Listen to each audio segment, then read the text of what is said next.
चलिए आगे बढ़ेंगे। नीट यूजी के रिजल्ट पर हाईकोर्ट में सुनवाई आज। तो मामले में आज एनटीए की ओर से जवाब पेश होगा। 15 से अधिक याचिकाओं की एक साथ सुनवाई होगी। हाईकोर्ट में संतोषजनक जवाब न देने पर परिणाम पर रोक लगी थी।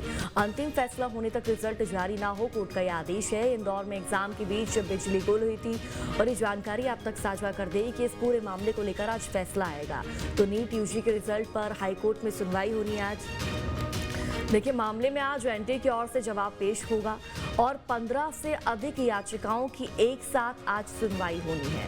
हाईकोर्ट में संतोषजनक जवाब न देने पर परिणाम पर रोक लगी थी। अंतिम फैसला होने तक रिजल्ट जारी ना हो, कोर्ट का यह आदेश है, क्योंकि बच्चों को काफ़ी ज़्यादा असुविधाओं का इस दौरान सामना करना पड़ गया था। तो इंदौर में एग्जाम के बीच बिजली गुल हो गई थी, जिसके चलते बच्चे जो एग्जाम दे रहे थे काफ़ी ज़्यादा प्रभावित हुए थे। ज़्यादा जानकारी साझा करेंगे संवाददाता सचिन बहरानी हमारे साथ जुड़ चुके हैं। सचिन, नीट यूजी के रिजल्ट पर हाईकोर्ट में आज सुनवाई होनी है, फैसला आ सकता है, क्या अपडेट है फिलहाल?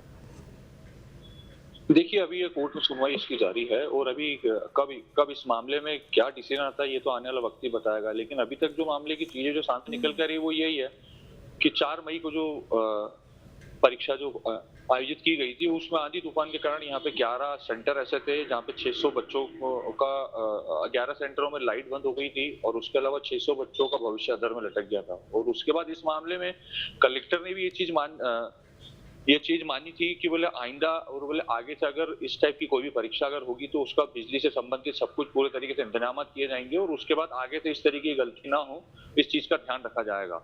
और उसके बाद कई परिजन अभी कोर्ट पहुंचे हैं, कई स्टूडेंट कोर्ट पहुंचे हैं, जिनमें से 15 याचिका एक साथ सुनवाई हो रही है। तो अभी पिछली सुनवाई में तो रोक लगा दी गई थी पूरे इंदौर के रिजल्ट को लेकर। तो अब यह देखना होगा कि किस तरीके का जवाब नीट की तरफ से सॉलिसिटर जनरल द्वारा दिया जाता है और किस प्रकार का जो भी उनको डॉक्यूमेंट पेश करना है वो किस प्रकार के पेश करते हैं और उसके बाद ही डिसाइड होगा कि क्या किया जाएगा, क्योंकि हाईकोर्ट उसके बाद ही अपना निर्णय देगी।